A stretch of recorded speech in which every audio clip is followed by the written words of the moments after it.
భారత supreme court section 498 IPC యొక్క పరిధిని లివ్ ఇన్ రిలేషన్‌షిప్ అంటే సహజీవనంలో ఉండేటువంటి జంటలకు కూడా అప్లికబుల్ చేస్తూ నిర్ణయం తీసుకోవడం జరిగింది.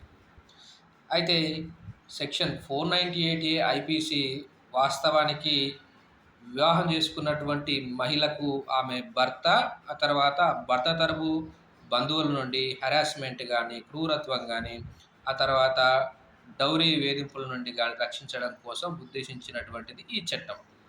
ప్రస్తుతం ఏమైందంటే ఇది లివ్ ఇన్ రిలేషన్‌షిప్ అంటే సహజీవనం. ఎవరైతే సాంప్రదాయబద్ధంగా పెళ్లి చేసుకోకుండా భార్యాభర్తలుగా కలిసి ఉంటారో, ఈ సహజీవనంలో ఉండేవారికి కూడా వర్తిస్తుంది.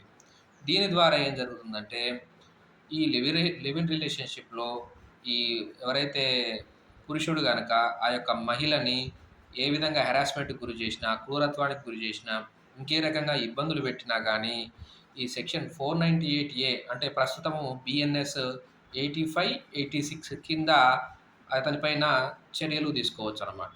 అయితే దీంట్లో ఉన్నటువంటి మనకు ఇంకో విషయం ఏందంటే, ఏదైతే పురుషుడిని గాని అంటే ఆ భర్తను గాని, లేకపోతే ఆ ఫ్యామిలీ మెంబర్స్ గాని అరెస్ట్ చేయాలంటే, ప్రైమరీ ఇన్వెస్టిగేషన్ కంప్లీట్ చేసిన తర్వాత మాత్రమే ఇది అరెస్ట్ చేయాల్సినటువంటి సెక్షన్ ఉన్నది.